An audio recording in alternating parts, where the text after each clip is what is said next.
High, কেমন আছো তোমরা? তো আজ আমি তোমাদের সামনে আমার একটা পার্সেল আনবক্সিং করবো। তো এর মধ্যে আছে কিছু মেকআপ প্রোডাক্ট, আর এটা আছে নাইকা থেকে। তো চলো আনবক্সিং করা যাক।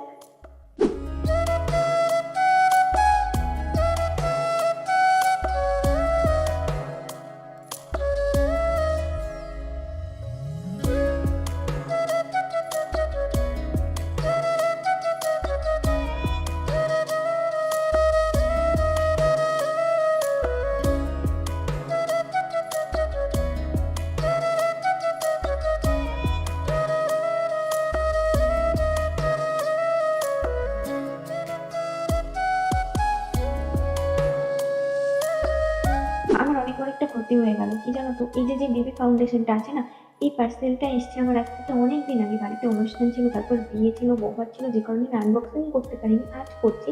আর এর মধ্যে যে ফাউন্ডেশনটা আছে না, সেটা পুরো গোলাপি কালার।